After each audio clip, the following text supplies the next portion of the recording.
अहम ख़बर हैदराबाद में डायरेक्टर स्कूल्स की ऑफिस में लाश हथायो है।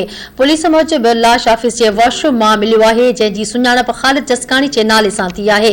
मार्केट पुलिस मूजिब फोती जो ताल्लुक हुसैनाबाद वाले इलाके से है, वधिक जांच कई पई वञे। अवांखे अहम ख़बर ॾियूं पिया, हैदराबाद में डायरेक्टर स्कूल्स के ऑफिस में लाश हथायो है। पुलिस मूजिब लाश ऑफिस के वॉशरूम में मिलियो है, जैसी सुञाणप ख़ालिद जसकानी के नाले से थी है। मार्केट पुलिस मूजिब फोती जो ताल्लुक हुसैनाबाद वाले इलाके से बुधायो पियो वञे, वधिक जांच कई पई वञे। अहम ख़बर ॾियूं पिया, हैदराबाद के डायरेक्टर स्कूल के ऑफिस में लाश हथायो है। पुलिस मूजिब लाश ऑफिस के वॉशरूम में मिलियो है, जैसी सुञाणप ख़ालिद जसकानी के नाले से थी है।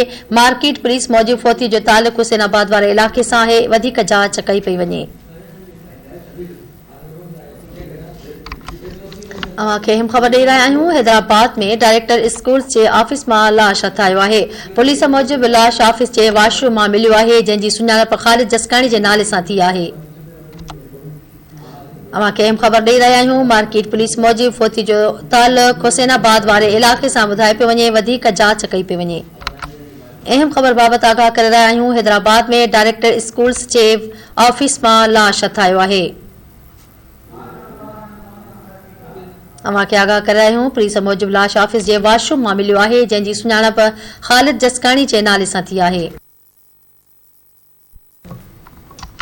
इन हवाले से हैदराबाद का धरती टीवी न्यूज़ जो रिपोर्टर शब्बीर अबड़ो लाइन ते मौजूद है। जी शब्बीर, क्या तफसील है?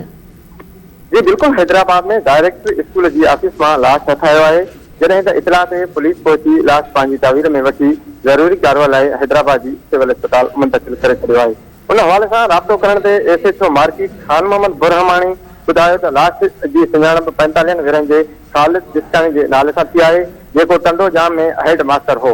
पुलिस बुधायो त फौत थियल शख्स आइसोलेशन में हो और नशे जो आदि हो, जैसो लाश वॉशरूम में मिलियो है।